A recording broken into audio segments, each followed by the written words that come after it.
In a chaotic world where wars never ended, martial arts decided everything. Strength was the only rule. The weak were crushed, and the strong ruled. At the very top stood a legendary warrior called the Fist King Asura. He was pure power and destruction. No one could match him. One day, he faced an enemy army of 100,000 soldiers alone. Their general mocked him, calling him a demon and asking if he had come to die. The general laughed and said one man could never stop so many. Asura turned his back, sneered, and repeated, 100,000. To him, the number meant nothing. He said relying on large numbers only showed they could never truly defeat him. Furious, the general ordered the attack. But Asura, unarmed and alone, released a massive wave of energy with one move. It destroyed the entire army and even shattered the battlefield. He was unstoppable. One by one, the greatest masters of the time fell before him. Finally, Asura conquered the whole land with his fists and united it under his rule. He created the Shura kingdom, with its beautiful capital city called Manhwa. Far away on a lonely mountain, under the moonlight, a blue light glowed. A woman named Manhwa met Asura there. She knelt, congratulated him on his victory, and said the world was now safe under his rule. Asura grew impatient and told her to speak plainly. Manhwa said he was the only person in history to unite the land by strength alone. No title like God of War was big enough for him anymore. She said she had called him there to give him a special gift, a secret manual of immense power that only he could master. Curious, Asura touched it. Suddenly, red liquid burst out and his blood dropped on magical liquid and magical chains appeared from nowhere. And they approached towards the Asura, they wrapped tightly around his arms and legs, binding him. Shocked by the betrayal, Asura struggled, but the chains were too strong. Manhwa smiled and said his rule was over. From that day, she would be queen. Asura glared silently. Looked at her. Then, anger rising, he reminded her who he was, the chosen one of heaven, the embodiment of destruction. Manhwa sensed danger and shouted for her allies to activate a magic barrier. But it was too late. Asura broke the chains with explosive force and punched forward. Red energy covered Asura's fist and in face and his whole body force to froze him in place. Asura released even more power, but the red energy turned against him and swallowed him whole. The traitors watched as Asura was completely sealed away. They knelt before Manhwa and hailed her as the new queen of the Shura kingdom. So the great Fist King Asura, ruler of the world, met a sad and lonely end. In the darkness, a system window suddenly appeared, asking someone to become a player. But a pair of fists smashed it to pieces. The scene changes. A young man named Yuda looks confused, unsure what just happened. A small fairy flies near him and shouts, Yuda, watch out. A huge dragon-like monster bursts from the shadows and attacks him. Yuda quickly draws his sword and dodges the strike. The monster's powerful blow still pushes him back, but he digs his sword into the ground to steady himself. The beast prepares to breathe fire. The system warns that the attack will take 2 seconds. Yuda has no time to fully react and is shocked, but he holds his ground. Flames explode toward him. Just in time, his system guide analyzes the attack and grants him strong fire resistance. He walks out of the flames completely unhurt. Yuda charges forward. His holy sword of Asterion glows brightly. He calls down a pillar of heavenly light and releases the attack. The beam strikes the monster's head, slicing it apart and defeating the beast. The system announces, Floor 998 boss defeated. Quest complete. Yuda takes a deep breath and says the fight was harder than he expected. The fairy notices his worried face and asks what is wrong. She smiles cheerfully and says only the top floor remains, they will soon be free and can see their families again. Yuda smiles back, but something still troubles him. It has been 3 years since he was summoned to this tower. Only one final challenge is left. So close to the end. He wonders what waits at the top. The fairy calls to him again. He shakes his head to clear his thoughts, touches the huge door, pushes it open, and steps onto the tower's final floor. No matter what waits ahead, Yuda feels confident. With his high stats, no monster can stop him. He is sure he will win and finally go home. But the moment he steps into the final room, what appears is not a monster. Flames rise, and a dark, demonic figure steps out with a scary smile and glowing eyes. When the flames fade, Yuda sees a man with long hair. He is left completely speechless. The man, Asura, looks around and asks, "Who are you people?" Yuda is even more confused. The little fairy trembles in fear. Yuda stares and mutters, "Some random old guy." He looks around the room and asks, "Is this man really the final boss of the tower?" Asura frowns, wondering where he is. Then he realizes Maya truly sealed him inside this place. Yuda hears the man speak clearly and decides he must be an intelligent monster. He pulls himself together, draws his sword, and prepares to fight.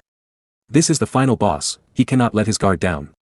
Yuda charges with all his strength, trying to end the battle quickly. But Asura blocks the attack easily with one hand. Yuda is shocked. The boy keeps attacking, swinging his sword again and again. Asura barely moves and deflects every strike with his arm. He does not even step from his spot. With one final effort, Yuda jumps high and shouts, "This is the end." He pours all his power into his holy sword of Asterion and unleashes heaven's judgment. Asura smirks and calls him a brat. To Yuda's amazement, the man catches the glowing blade with his bare hand. The ultimate skill stops completely. Yuda cannot believe it. This really is the final boss.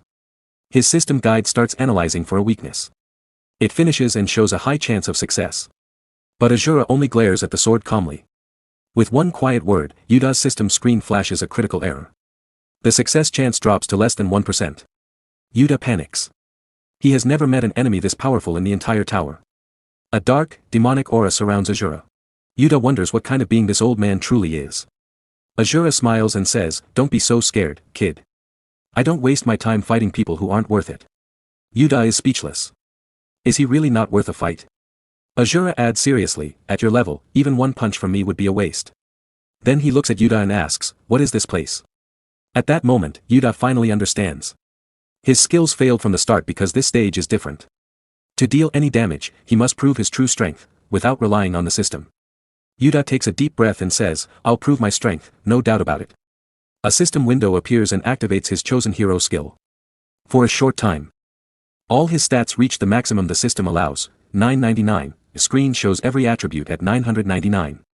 Yuda looks at the numbers proudly, but Asura stares at the blue window and laughs coldly. To him, numbers like 999 for strength and speed are pathetic. He finds it disgusting that anyone would use a glowing screen to measure real power. Seeing this, Asura says he no longer cares about the purpose of this place. His hand glows with power as he decides to correct the boy's wrong thinking. Yuda feels the deadly killing intent and screams while raising his sword to fight. Asura charges forward and declares he will first destroy that disgusting blue screen. With one powerful punch, he strikes Yuda's status window directly. The blow sends Yuda flying through the air as he shouts in shock. Yuda screams in despair, unable to believe what is happening. The status window shatters into pieces, and the entire system takes heavy damage. Yuda wonders how this is even possible. A bright white light bursts from the tower. All his data is wiped out. And the system shuts down forever. Asura glares at him and asks if he finally understands that true strength cannot be measured by numbers. With a smirk, Asura says this boring game of numbers ends now. Yuda collapses to the ground, completely defeated and powerless. His level drops back to 1. Crying, he can only say sorry for everything. 3 years ago, Yuda was summoned to the tower with many companions. They climbed together, but only he survived. In that memory, Yuda asks his fairy companion, Nova, if they will ever return home. The more he thinks about it, the stranger everything feels. Nova agrees, it might be impossible to go back. But she also says their path must have a greater purpose. Those words cheer Yuda up and give him hope. Back in the present, Asura looks down at him and says, "Your little numbers game ends now." Yuda falls to the ground, completely defeated. His level drops back to 1. Tears in his eyes, he admits he was wrong. Asura walks closer. Yuda desperately tries to open his status window. His inventory, and his quest screen, but nothing works. He panics and shouts for the system to restart. He cannot believe what is happening. Asura calls him pathetic. "Are you still trapped in that game?" he asks with disgust. Those ugly blue windows will never appear again. Terrified, Yuda crawls backward and begs for his life. Asura stares at him coldly and repeats that he does not kill anyone who is not worth fighting. Then he asks again, "What is this place? How do I return to my own world?" Yuda realizes Asura is also a player. He explains that the only known way home is to clear the final floor of the tower. There is no other method. Asura does not understand the words and looks confused. Yuda thinks the man must come from a very ancient time. He sits down, trying to find simpler words. Finally, Yuda says, "To leave, you must clear the whole tower. You have to pass every floor, from the first to the last." With a sly smile, Yuda adds, "Since you're a player too, you should start by doing the quests." Asura misunderstands completely. He shouts that he will smash the tower to pieces. Yuda tries to stop him and explain that towers are not cleared that way, but it is too late. Asura releases a powerful wave of energy and begins destroying everything around him. Explosions start from the bottom and race upward. The entire tower begins to collapse. Yuda watches in shock and screams, "Why are you destroying the tower?" The system announces errors as huge chunks of the tower fall apart. Yuda falls among the rubble, terrified. He cannot understand how anyone can destroy a tower with bare hands. In the middle of the fall, Nova suddenly appears. She calls Yuda's name desperately. Yuda is surprised to see his old companion again. Nova reaches him, grabs him tightly, and holds on so they stay together. I'm sorry I was late, she says. I went to get your sword. A sword lay forgotten behind them. Right after, Nova grabbed Yuda's arm and said, we have to get out of here now. Something huge is coming. Yuda looked around, confused. What could be worse than this? He thought. Nothing seemed more dangerous than what was already happening. Suddenly, bright light surrounded them. A loud system alert rang out, illegal access detected. Then a massive black hole opened in the air and began swallowing everything. Another warning flashed, all tower data will be deleted. Yuda turned and stared in horror at a giant purple hole in the sky. Broken pieces of the tower were flying straight into it. If we get pulled in two, he whispered, we're gone forever. The system voice spoke again, trash bin almost full. Undelete data is leaking. Far away, Asura was still releasing his power, destroying everything around him without caring. Then he paused. He felt like he had stepped on something. He looked down and saw Yuda and Nova standing right in front of him. Both Yuda and Nova froze in shock. Asura turned around, puzzled. Even though the tower was completely destroyed, nothing special had happened. He had just stepped through the huge hole, and it vanished behind him. He shrugged and said, I did exactly what you told me, kid. I cleared the whole place. Yuda shouted, that's not clearing it. You went way too far. He warned Asura, if you keep breaking everything, something really bad will happen. Just then, a pillar of purple energy shot up from the ground. Yuda jumped back in surprise. Asura stared at it calmly. From the light, a woman with long white hair stepped out. Asura's face darkened. An unwelcome guest, he muttered, but when he saw her face clearly, he went pale and screamed, Myeowool. Thought it was the same woman who had betrayed him long ago. She looked at him with cold disgust and said, you little brat. You destroyed my tower. Asura's rage exploded. He charged at her, yelling about her betrayal. Without showing any concern, the woman simply raises her hand to stop the attack. With a simple gesture, she unleashes a wave of power that sends him flying and stuck into the ground. Seeing the scene, Yuda screams desperately for the man Asura. Unable to believe the woman's power, Myeowool approaches and asks Asura if he didn't hear her the first time. With a look of contempt, she repeats that she asked if he was the one who destroyed her tower. Yuda is in shock, realizing she defeated that monster with a single blow. He wonders if this could be the Goddess Eshua that Nova had mentioned earlier. Getting up, Asura digs his fingers into the earth and says he finally understands. He states that she is very different from the Myeowool wall he knew, as she uses a strange power. From this, Asura concludes that she was the one responsible for building this darn tower. With a hateful smile, he accuses her of being the creator of this disgusting numbers game. Asura screams that he did everything they asked and cleared the place completely. He continues to complain about that darn tower and that disgusting status game, too. Hearing the Asura words, Nova and Yuda shocked and staring at him withstanding. The woman Eshua also staring and listened to Asura and Asura Countess. Because of this, he lunges forward and demands that she send him back to his original kingdom. The woman stares at him with a mocking smile, unfazed by his threat. Right after, Eshua starts laughing, finding the whole situation hilarious. She then asks who told him that ridiculous story about going back home. Seeing this, Yuda and Nova felt surprised and nervously confused. Asura gets up and she tells him to break whatever he wants without a care. Mai challenges him, saying that if he destroys everything she's created, she'll send him back. Suddenly, system announces that data from the recycle bin is being restored in front of Yuda. With that, several players begin to appear, and the boy is left confused about what's going on. He's in shock when he sees that these players are his former deceased companions. With a wicked smile, the woman says that the towers he needs to destroy now are different ones. The scene shows a world filled with countless towers, revealing that many more still need to be conquered. Yuda burns with anger. When he sees how cruel it all is, a golden aura bursts from him. Right away, he charges forward with all his strength, sword raised. But the woman blocks his attack easily with her purple energy. She catches the blade in her hand and calls him trash for daring to attack her with such weak power. The dead companions came back to life one by one. Eshua looked at Asura and said, it won't be easy from now on. There are still many towers left in this world that you need to destroy. Then she laughed loudly. Yuda stared in confusion at his friends who had died, now standing alive again. One of the revived companions grabbed his arm and said, Yuda, let's hurry and climb the tower. Everyone, to the tower. On the other side, Eshua gave Asura a mocking smile. No matter how much power you have, you cannot break the balance of this world so easily. Suddenly, Yuda's anger exploded. He rushed at Eshua with great speed, jumping high and pouring golden aura into his sword. He swung down with all his strength. But Eshua's automatic defense blocked it without effort. She looked at him and said, what? This worthless trash. Filled with rage and despair, Yuda screamed, how are my dead companions here again? He remembered how they had all risked their lives climbing that meaningless tower. Is this why you brought us here? He shouted. He attacked again, but with a simple wave of her hand, Eshua threw him backward. Looking down at him with cold superiority, she said, "You are all just pawns in my world. This world I created is still unstable. It cannot exist without your power. That is why I gave you fake quests and made you climb the tower, to steal your strength." She laughed and added, "I have no more use for someone who has no power left." With those words, she pushed Yuta far away. Yuta shouted, "How dare you do this for such a reason?" Eshua replied, "I no longer have any business with you. Now disappear." She gathered powerful energy in her hand, laughing as she prepared to strike him down. Tears filled Yuta's eyes. He clenched his teeth and thought, "Damn it, it's all my fault. I never should have climbed that tower in the first place. If only I had been a little stronger, a little wiser. I could have defeated that woman." Eshua told him to vanish forever and attacked. Yuta lay on the ground, crying and blaming himself for everything that had happened to his friends, but suddenly, a hand appeared from nowhere and tore apart the powerful strike Asura had launched. Eshua's eyes widened in shock. It was Asura. He slammed her into the ground with terrifying force, creating a huge crater. Eshua could not understand how he had moved so fast. Asura looked at Yuta and said, "Kid, you've earned my respect again." With a smirk, he turned to Eshua. "How dare you touch my prey before I do?" Yuta could not speak.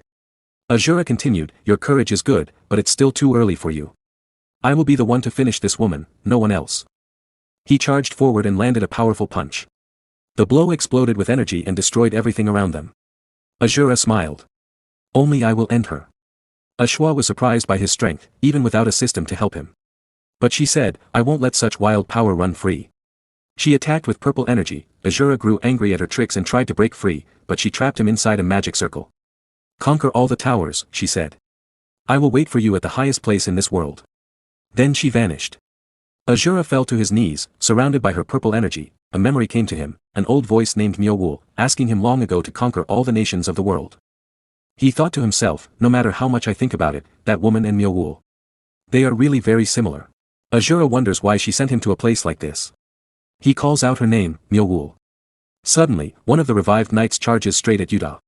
The boy blocks the blow, but the knight's strength shocks him and overwhelms him. Yuta shouts the names of his old friends, calling out to Young Myung-hoon and asking if they no longer recognize him. His little fairy, Nova, warns him that it's pointless, they are only echoes of old memories. Even knowing this, Yuta hesitates to fight the people who were once his companions. Then Asura appears. With one punch, he defeats a knight attacking Yuta and says, "What are you doing, brat?" Yuta stares in surprise as Asura easily kicks another enemy away. With a serious look, Asura orders the boy to lead him to the towers right now. Yuta is shocked and argues that these knights are his friends. Asura scoffs and asks if those things truly look like companions. He says they are simply vengeful spirits of the dead, and nothing can change that. He adds that if Yuta wants to waste time with ghosts, he will go to the towers alone. At that moment, the knights swarm toward Asura. He turns his back on them, dodges swiftly, and strikes back without effort. He grows angry at these ghosts for daring to block the king's path. He declares he is busy and will destroy them all at once. Asura unleashes a powerful attack surrounded by a reddish aura. But right after, he bends over in pain. He looks at his hand and realizes he cannot feel his energy. He wonders if his dantian has been sealed. With a furious smile, he understands that the woman Eshua is testing him. He declares that no matter what she does, nothing will stop him here. When more ghosts rush to attack, Asura punches straight through several of them and proclaims himself the strongest of all time. Facing the huge horde, he decides it is time for a warm-up. He leaps high, strikes with his fists, and charges in, sending ghosts flying everywhere. Yuta watches in shock and admits that this old man is a monster for fighting alone. But he notices a serious problem: no matter how many ghosts Asura defeats, they keep respawning without end. If the fight drags on, even Asura could tire out. Yuta decides he must help. He grabs his holy sword. Just then, Nova appears and tells him to calm down, the situation is too dangerous. She warns that using the holy sword without his full stats could destroy his body. Yuta says he knows the risk, but a ghost grabs him and calls him into the darkness. The spirit of his old companion begs him to climb the tower together again. Yuta uses the holy sword's power to break free. With a determined expression. He says he must act to avenge his dead friends. No matter what happens, he will find the woman Eshua who caused all this. Yuta shouts to get Asura's attention while the man keeps fighting the ghosts. With confidence, Yuta asks if the warrior can take his next attack without dodging and tells him to keep drawing the enemy's attention. Asura does not understand aggro and gets annoyed. He tells the cheeky kid to shut up and stop giving orders on the battlefield, then attacks more ghosts. Yuta's plan works, all the enemies focus on Asura. Yuta seizes the chance, leaps over the horde with his sword raised. For a moment, he looks at the faces of his former companions and feels pain in his chest. Tears fill his eyes as he apologizes to his friends one last time. He swears he will avenge them, no matter the cost. Then he releases the full power of the holy sword. A massive golden magic circle forms in the sky. Bright energy crashes down, creating a huge explosion that wipes out all the ghosts. Asura smirks and calls the boy a bold, reckless brat. Yuta drops to his knees, barely able to move. Asura admits that the kid is actually quite useful after all. Yuta breathes heavily and looks at Asura with a determined gaze. He tells him to remember one very important thing between them: the one who will finish that woman will not be Asura. Completely exhausted, Yuta collapses. Asura easily picks him up in his arms. With a wide grin, he laughs and calls the boy a sassy, insignificant brat. He wonders how the kid dares to give him orders twice, but admits the boy made him laugh. As a reward, he promises that if Yuta grows stronger, he will get his chance for revenge. With a confident smile, Asura says he will eagerly wait for that day. The scene shifts to a ruined place covered in strange runes. A large hole gapes in the ground ahead. A mysterious warrior wearing a skull helmet and carrying an axe stands on a sharp rock at the edge of a cliff, surveying the landscape. Suddenly, a strange purple energy begins to glow from the eye sockets of the skull helmet. The scene opens in a remote valley surrounded by tall cliffs, with a powerful waterfall crashing down in the background. Asura sits under the waterfall, letting the heavy water pound his body to regain his strength. He stares ahead with fierce focus, enduring the training. The force of the water is so strong that it shatters the rocks around him. Still, he feels nothing, no inner power at all. Anger rises in him as he remembers how that woman, Eshua, dared to seal his dantian. He calls her bold for doing that. Realizing he has no other choice now, Asura turns to Yuta, who is still unconscious on the ground. He kicks him hard. "How long are you going to sleep?" he growls. Then he grabs Yuta and throws him down again. Yuta slides across the dirt. Annoyed, Yuta stands up, gripping his sword. "You muscle-brained gorilla. You're finally showing your true colors." Asura smirks. "You still don't understand the situation, brat. Do you want to die?" Yuta glares back. "Finish me then. But first, shouldn't we find that woman?" Asura's anger flares. "You idiot. She's hiding inside the towers. This whole world was created by her." Yuta and the little fairy Nova shrink back, scared of Asura's rage. With a wild smile, Asura continues, "If I destroy every tower, I'll force her out." Yuta sees the logic but wonders why he has to follow this madman. Nova whispers to Yuta, "No matter how you look at it, he's dangerous. He broke his own status window, who knows what else he'll do." Asura overhears and turns sharply. "What are you two whispering about?" Nova jumps in fear and hides behind Yuta. "I don't want to travel with you," Asura says coldly. Then he pauses. "But your sword skills might be useful, brat. Besides, you want the same woman I do. With your weak body, you'll never beat her alone. From now on, I'm training all of you, together." The scene shifts to a massive, strange-looking tower standing before them. A voice says, "We finally made it." Asura stares at the tower and thinks, this is one of the towers she built. He turns to Nova. "In just a few days, you've grown a lot, girl. With a body like that, you'll be useful." Nova bows seriously. "Thank you, master. It's all because of your training." Asura nods, then asks, "Where's that weak brat?" In the background, Yuta can barely walk, leaning on a stick for support. His body has no energy left. Nova proudly flexes her new muscles while Yuta mutters, "Just give me a second." He looks at them and says, "You're both lunatics." He stares at Nova in shock. She looks completely different, stronger, more muscular. Exhausted, Yuta collapses. "I can't take another step." Asura glares at him. "Pathetic brat. You can't even keep up." Then he looks at the tower. It's ugly and strange. Nova asks, "Master, are we going inside?" "I don't see an entrance." Asura smirks. "We don't need an entrance. We're going to smash this thing to pieces." Nova's eyes light up. As expected of Master. One punch and it's gone. Yuta panics and tries to stop them. "Wait. Think about this." But it's too late. Asura charges forward. Purple energy gathers in his fist. Just as he swings, a system warning flashes, "Critical error. Force transfer to tower interior." All three are suddenly pulled inside. Yuta screams, "You crazy old man. You didn't think at all." The scene changes to a ruined city, crumbled buildings. Dark sky. A blast of purple energy explodes against one of the structures as the three crash to the ground. Asura stands and looks around.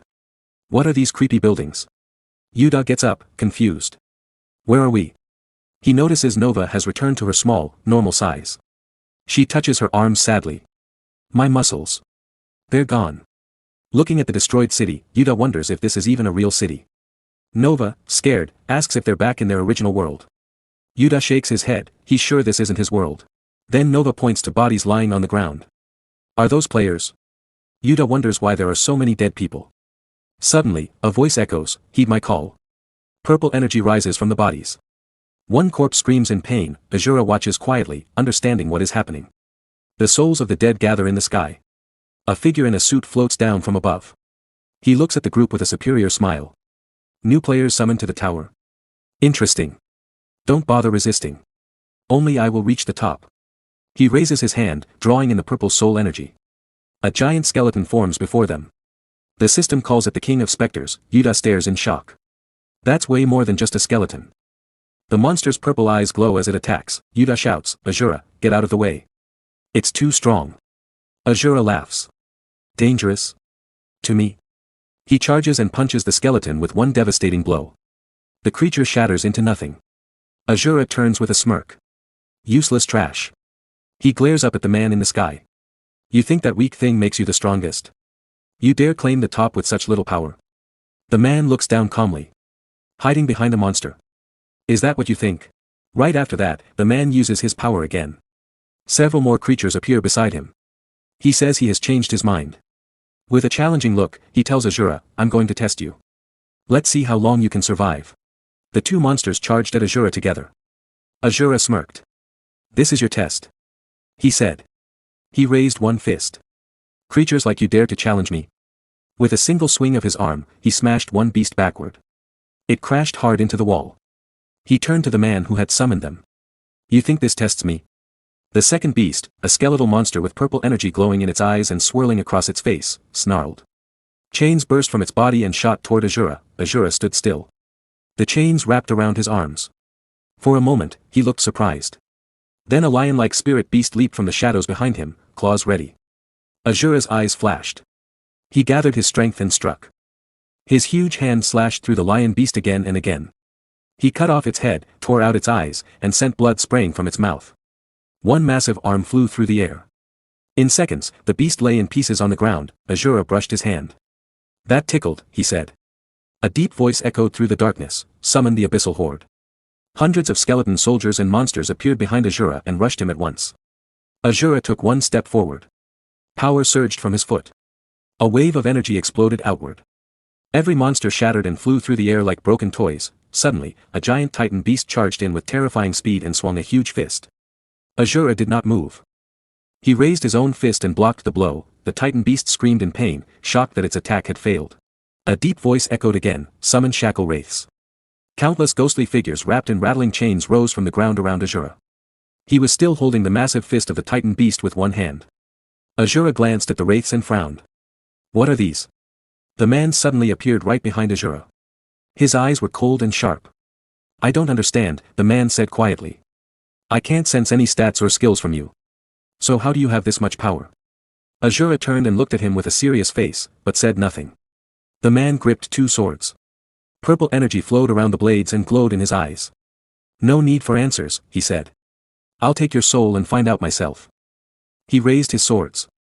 A huge purple light exploded in the sky above them.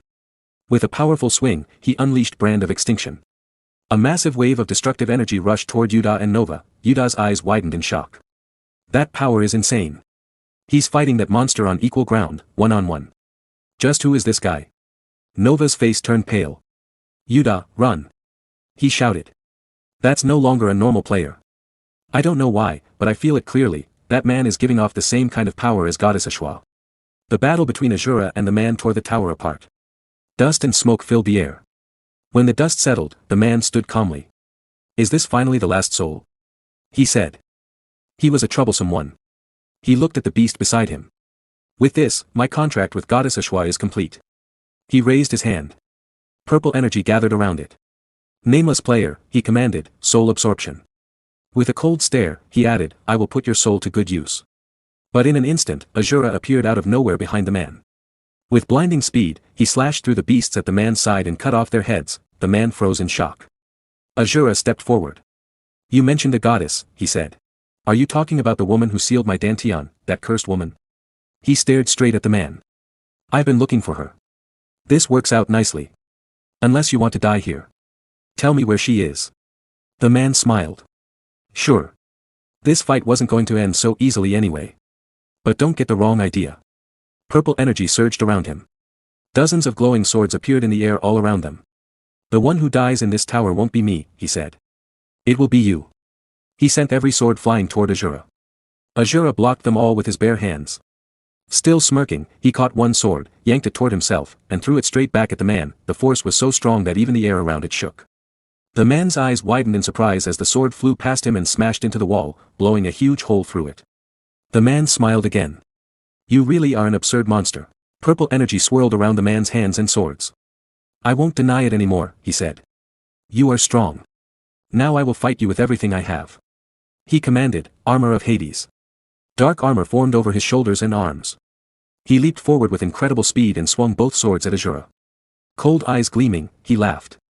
Try to take this. A massive wave of purple energy burst from his blades. Asura ducked low.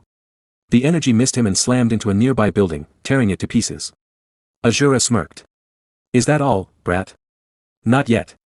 The man shouted. He twisted in the air, jumped even higher, and prepared a stronger attack. Asura clenched his fist. You're right about one thing. The gap between our power is huge. He blocked both swords with his bare hand. A massive explosion erupted, destroying everything around them. The man felt a flicker of fear, then forced a laugh. Yes.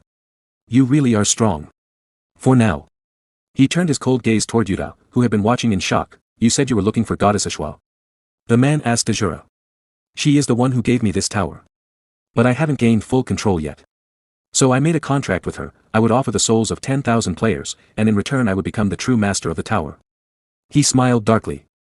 And now, with this last soul, I've finally collected them all. In a flash, he appeared beside Nove and reached out to absorb his soul. Yuta's eyes widened. No. Nove. He drew his sword and charged. You bastard. Get away from him. The man didn't even look at him. Small fry should stay out of this. A huge beast appeared behind Yuta and slammed a hand into his chest. Blood sprayed from Yuta's mouth. He collapsed, eyes wide in shock. The man laughed as more titanic beasts gathered around him. Yuta lay on the ground, blood pooling beneath him. A system message appeared. Quest, succession ritual, acquired the final 10,000th soul. Full authority of the tower will soon be unlocked.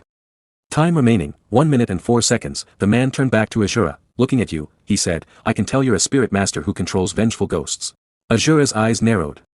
In my kingdom, there were always a few who practiced these vile arts, he said coldly. Wicked, twisted scum. I never thought I would see such disgusting techniques again here. Aura suddenly flared around his hands. I don't usually lower myself to use such filthy methods, he continued. But you've gone too far. Now watch carefully. A massive wave of pure aura surged from his palms, the true power of spirit arts. In an instant, the souls trapped inside the titanic beasts began to flow toward him. The man froze, his face pale with shock. He's stealing the souls I collected? Impossible. The system shouldn't allow this. Yuta's soul returned to his body first. Then the rest of the gathered souls streamed into both Yuta and Nove, bringing them back to life. Asura looked down at the two revived players and smirked. Now go wild, brats, he said. Do whatever you want. It's your turn. To crush that pathetic worm. Yuta suddenly regained consciousness. He stared at his own body lying motionless and felt like a ghost. Panic surged through him. What's going on? He cried. Don't tell me. I'm dead. He turned toward Asura and shouted, You did this, didn't you? Give me back my body right now. Asura's face darkened with anger. You idiot, he snapped. Who do you think you're blaming? If I hadn't stepped in, your body would have died long ago. That bastard used spirit arts to rip your soul out and turn you into his puppet. I stole his technique to stop him. By separating your soul from your body, I gave your flesh time to heal. So shut up and do what I say.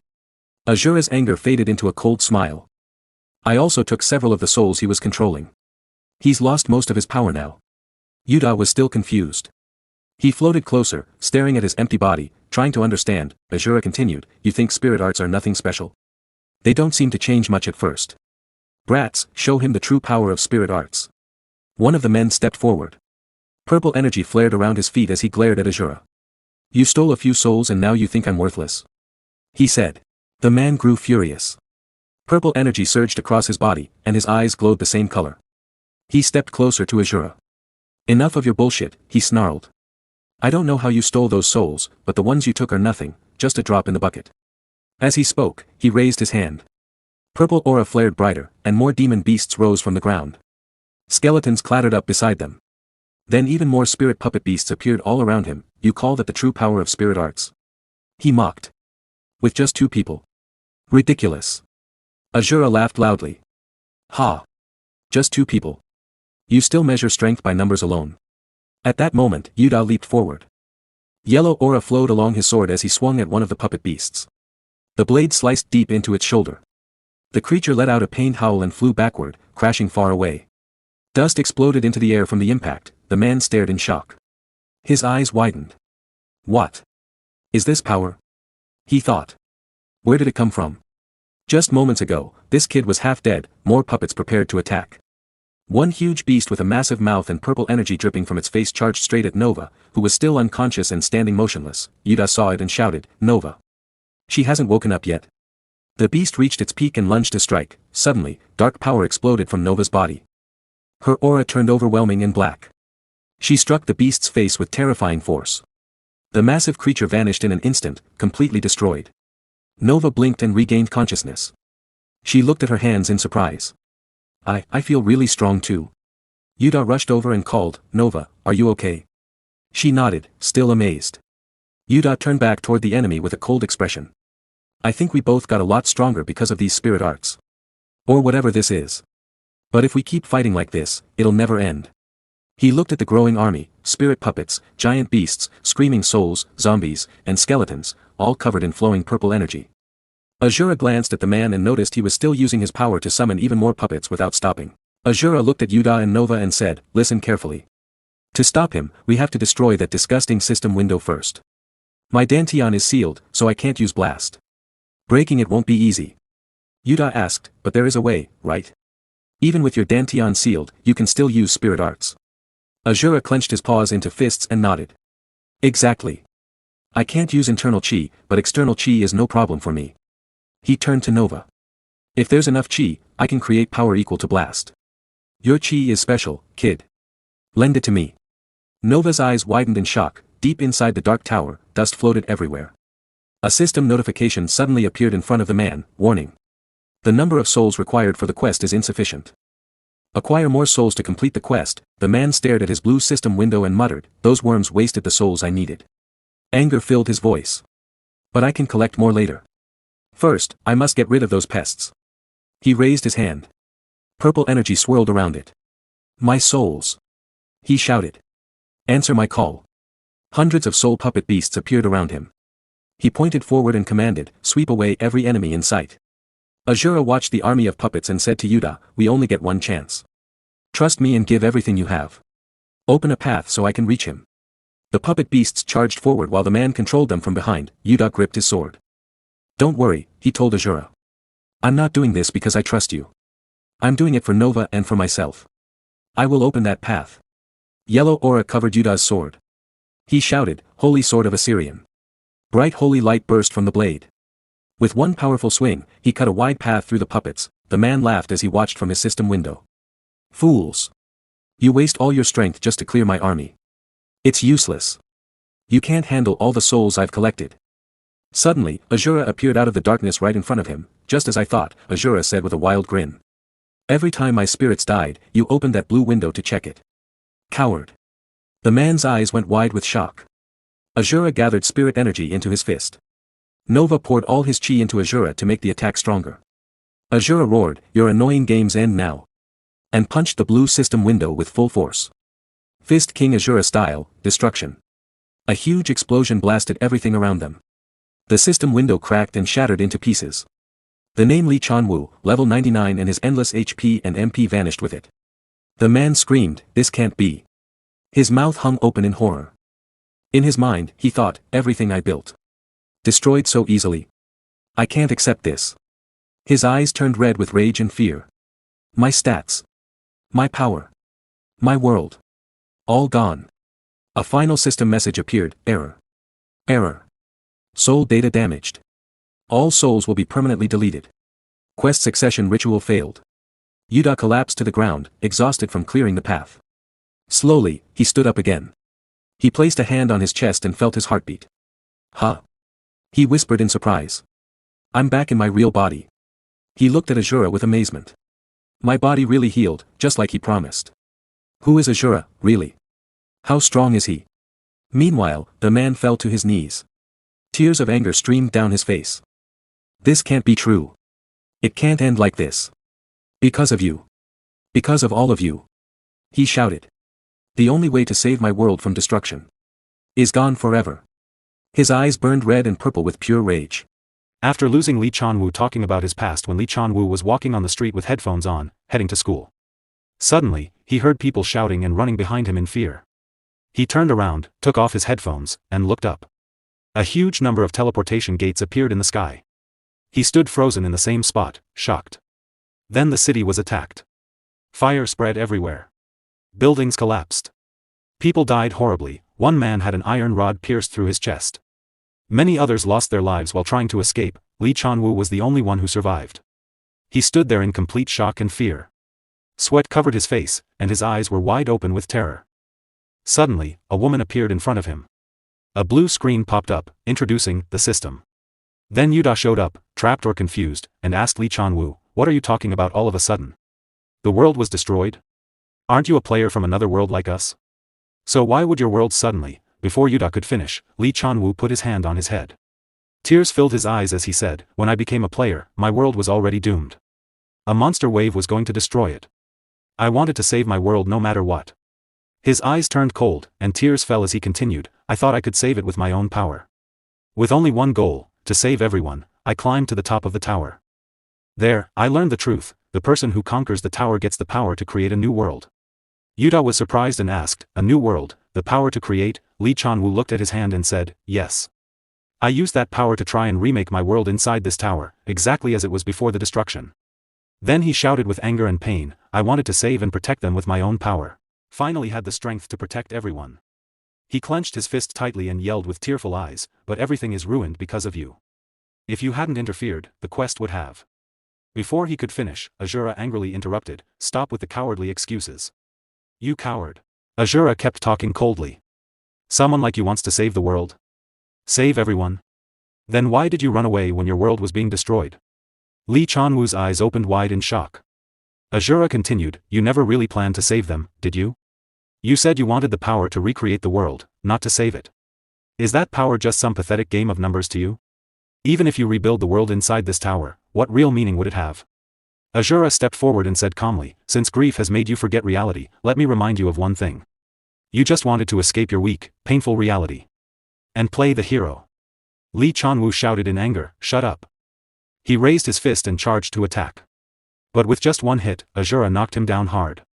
Lee Chanwoo flew back and crashed into the wall. Blood came out of his mouth as he coughed. In his mind, he thought, "I really did it to save everyone." Then he remembered a past conversation with Ensure. Ensure had said, "Player, you have finally cleared all the stages of the tower. Now you have two choices. If you want, you can return to your world right before it was destroyed. You can face the monster wave and try to save your world."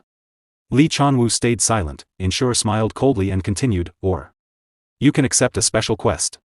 Inherit the full power of the tower and recreate the world you lived in, right here inside the tower. Make your choice." She asked coldly, "Will you go back to your original world, face the monster wave, and become a hero in an endless war? Or will you use this power to create the world you want? And become the savior of that world?" Lee Chanwoo thought for a moment. Then he answered, "I will inherit all the power of this tower. And save my own world."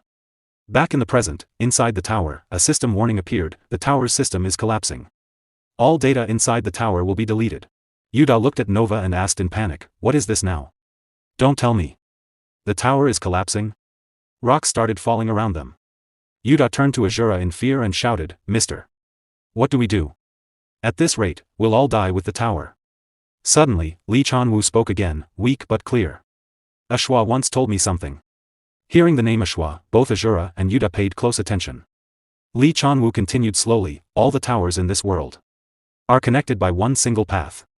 As he spoke, the last of his remaining power faded away. Yuda looked shocked. Lee Chanwoo went on, I don't know exactly what that one path means.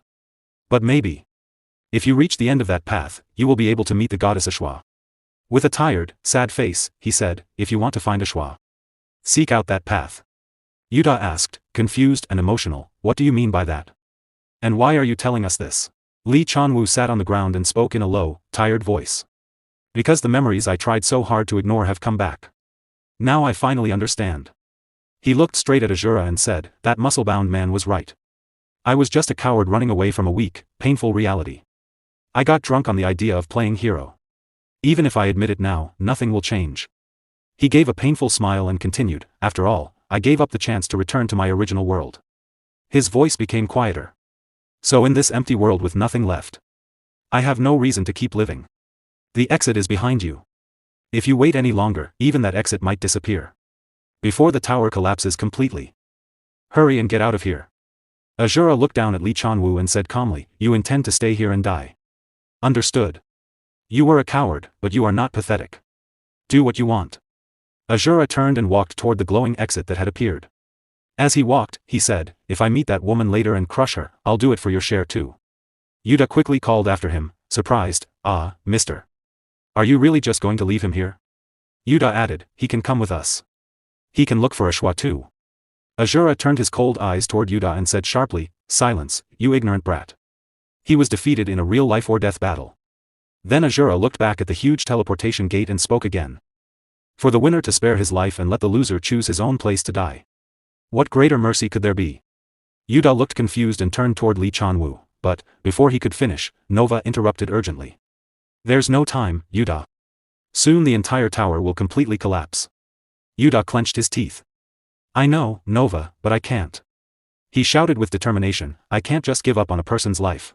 Then Yuta bent down, lifted Lee Chanwoo onto his back, and carried him. Nova looked shocked. Lee Chanwoo spoke weakly while being carried on Yuta's back. What are you doing right now? I have no power left. No purpose left. Even if I leave the tower like this, I have no reason to live anymore. Yuta looked at him and shouted, even if you say you have no reason to live, if you keep going, a reason will appear someday. So don't just throw your life away. Lee Chanwoo became silent. Sadness filled his face, but he didn't say anything more. After a moment, he asked quietly, you. What is your name? Nova looked at both of them, confused. Yuta said, annoyed, oh, seriously? In this situation, you have to ask that right now? Then he answered, it's Kim Yuta, you jerk. Happy now? Lee Chanwoo replied coldly. Kim Yuta. That's a peculiar name. Yuta shot back, what?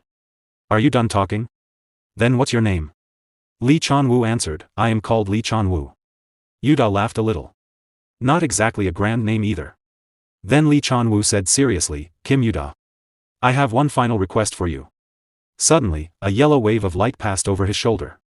It gathered into a glowing power that came from the tower. Yuta stared in surprise. Lee Chanwoo continued, please use this power for the right cause. Yuta was shocked and asked, what is this all of a sudden? Lee Chanwoo said firmly, get off me. Who asked for something like this? Even if I leave the tower, I will disappear soon anyway.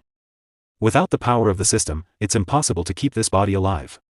His body slowly started to fade and vanish into light particles. As he disappeared, he spoke one last time, Yuta. You must return to your original world. Yuta looked at him with deep sadness. Tears filled his eyes.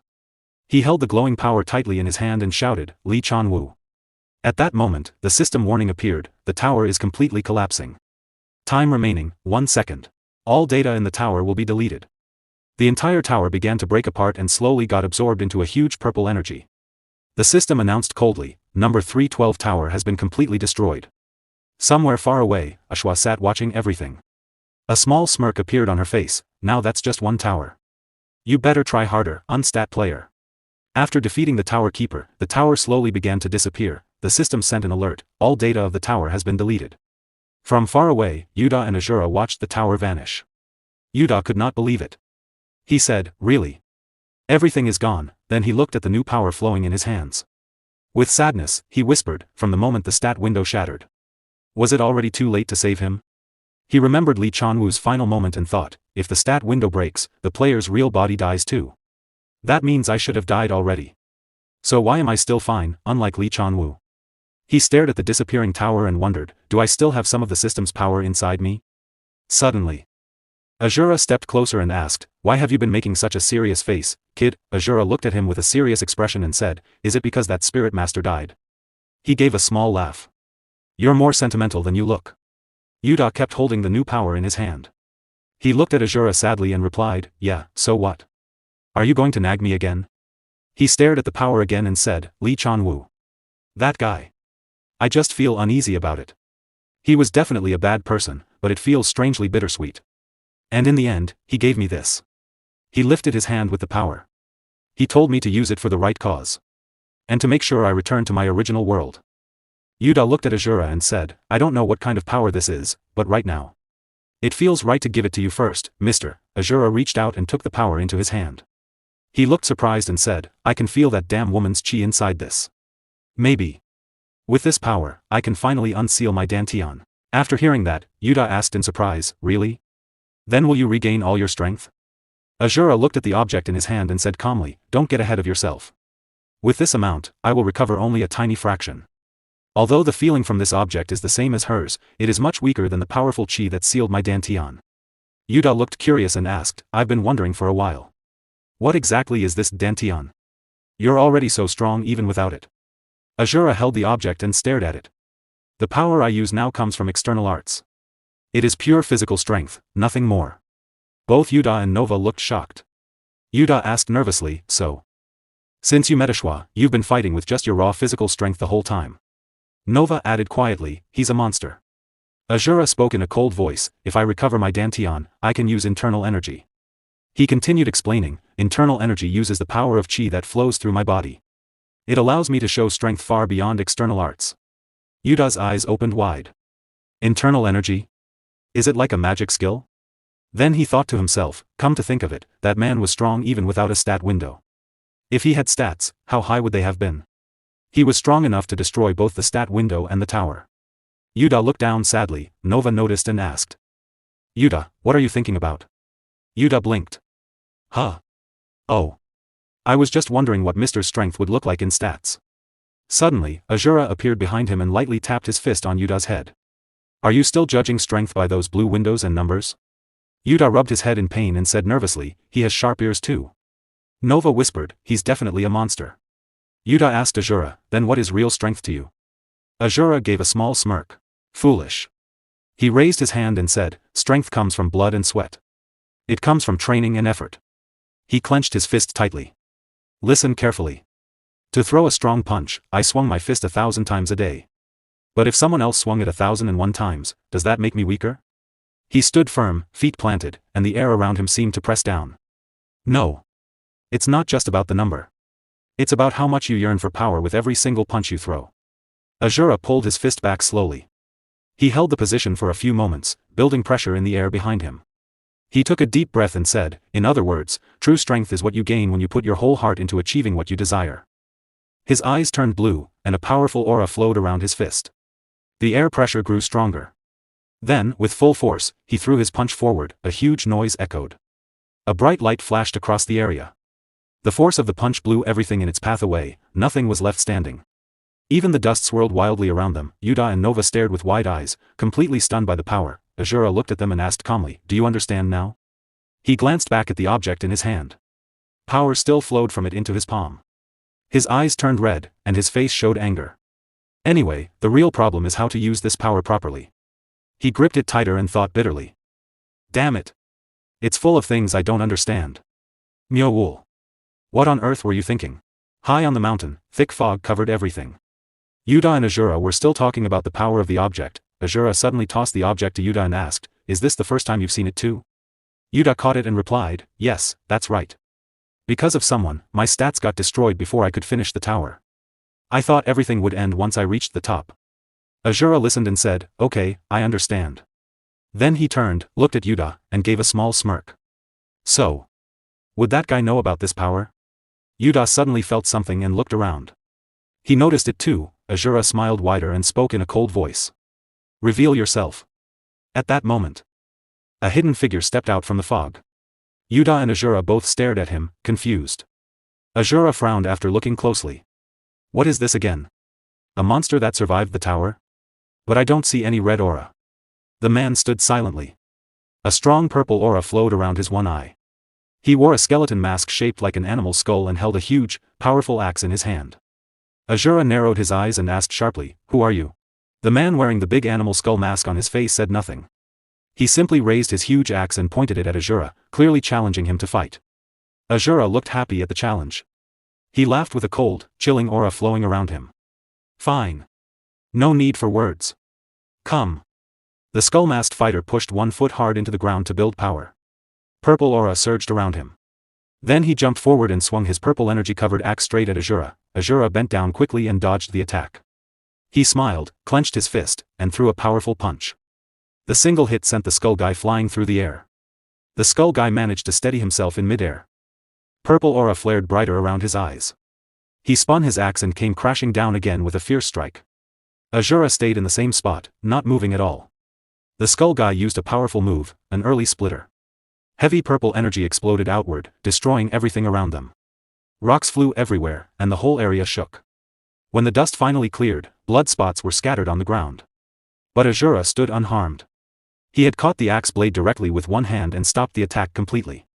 Asura smiled and smirked. "You have quite the stance." The skull guy stayed silent. Asura gripped the axe tighter, pouring more power into his hand to try to break it. However, he shoved the axe back hard, forcing the skull guy to release his grip.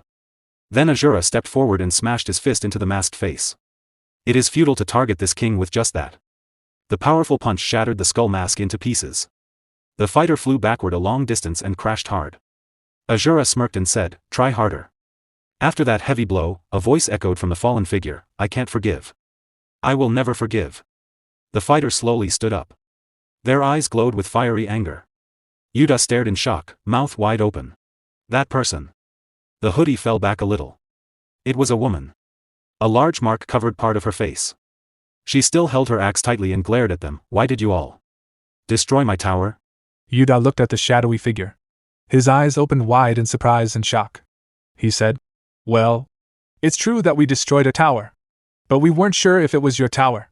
Nova also looked surprised and shocked by his words. The figure gritted her teeth in fury. Then she shouted angrily, "Don't play dumb! I clearly saw you destroy the tower!" She asked loudly, "What is your goal? Why are you doing this?" Asura stayed silent. His narrow eyes and cold expression showed nothing. But she kept talking. "If it weren't for you, because of you, I've been wandering this empty, desolate world for 2 whole years." Yuda looked surprised again but kept listening quietly. She continued, "I would have returned to my original world long ago." Before she could say more, Asura suddenly raised his hand and hit her hard on the head. She fell down unconscious. Asura said coldly, "Why does a loser have so much to say?" Yuda was shocked. He could not believe what just happened. The sun was setting. The sky grew cold, and night was coming soon. After some time, she woke up. She sat on the ground. Yuda and Nova stood beside her. She said softly, "I'm sorry. I misunderstood you. And I almost hurt you." She touched her head sadly and whispered, "I'm truly sorry." Yuda smiled happily. He gently put his hand on her head and said, "It's fine. It was an understandable mistake. Please stand up." Nova also felt happy. He held Yuda's sword in his hand. She stood up on her feet. Yuda said kindly, "By the way, it's really surprising that you reached the top of the tower with those stats." Then he asked curiously, "Miss Kalina, may I check your status window one more time?" Kalina said, "Oh, one moment." She opened her status window and showed it to Yuda. "Here's my profile. Kalina level 86 HP, 80,000 MP, 120,000 STR, 1 AGI, 1 INT, 1 LUK, 1 remaining stat points, 86 million. Yuda's eyes opened wide in shock. He thought to himself, "This is unbelievable. No matter how many times I look at it. She really reached the top of the tower with these stats?" He looked at Kalina, still shocked, and thought, these numbers mean she just leveled up over and over but never used her stat points. To think something like this is possible. Is this person also a powerhouse on the same level as that mister?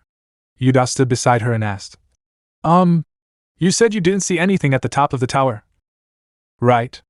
Kalina nodded. Right. There was nothing. Not even normal monsters appeared. Instead, I got a message saying stats are insufficient, and then the tower started to disappear. Yuda put his hand on his chin and thought for a moment. Then he said, an error happened because the stats were not enough. As expected, that must be Eshua's doing. Kalina looked surprised. Eshua. Yuda explained. Eshua is the entity that gave us these status windows and powers. It also called us to the tower.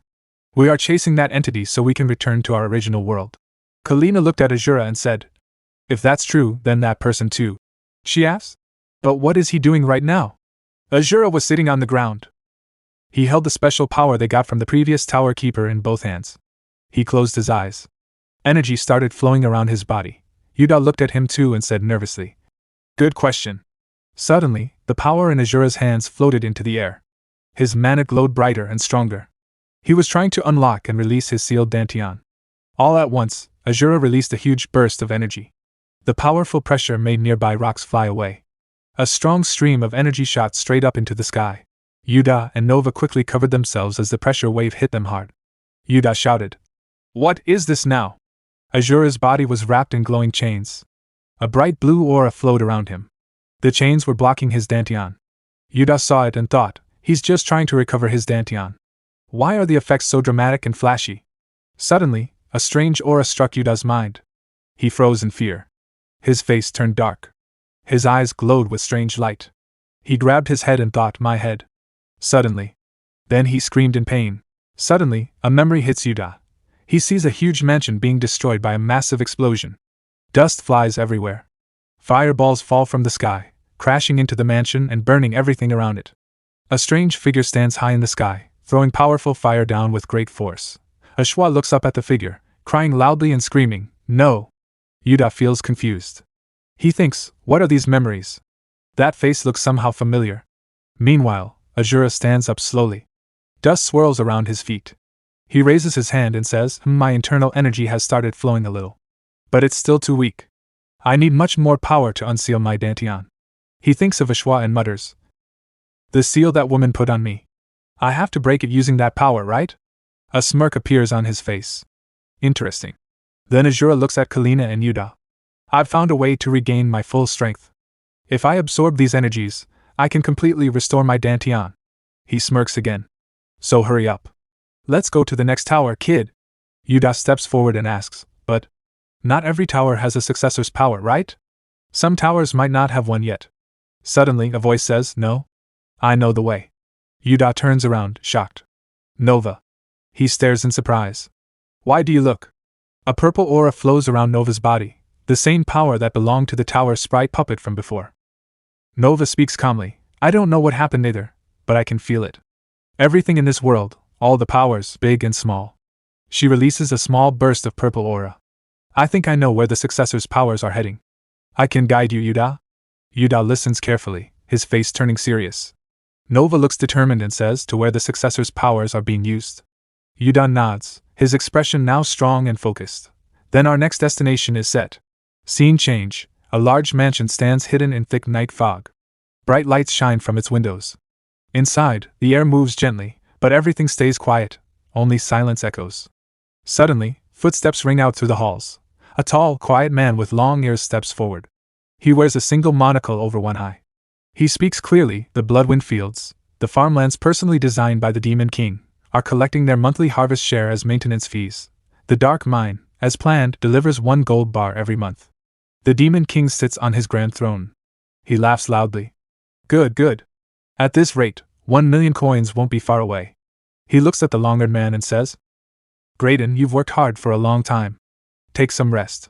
Graydon bows slightly and replies, however, there is one unusual matter. The Demon King raises an eyebrow. Unusual matter? Graydon nods, yes. While a soldier was patrolling the eastern wall, he reported seeing an unidentified group. It's not confirmed yet, but based on my own judgment of their identity. In the demon realm, it seems a new hero party has appeared. The Demon King leans forward. A new hero party? Have they still not learned their lesson? A mad smirk spreads across his face. His eyes glow with a fierce red aura. 2 sharp demon horns on his head pulse with bloody red energy. He speaks in a low, dangerous voice. All right, fine. Whoever they are, let them come. No matter who it is. The scene shifts. He sees Yuda, Nova, Kalina, and Asura in the distance. The Demon King laughs darkly and finishes. They won't be able to take even a single step inside my castle.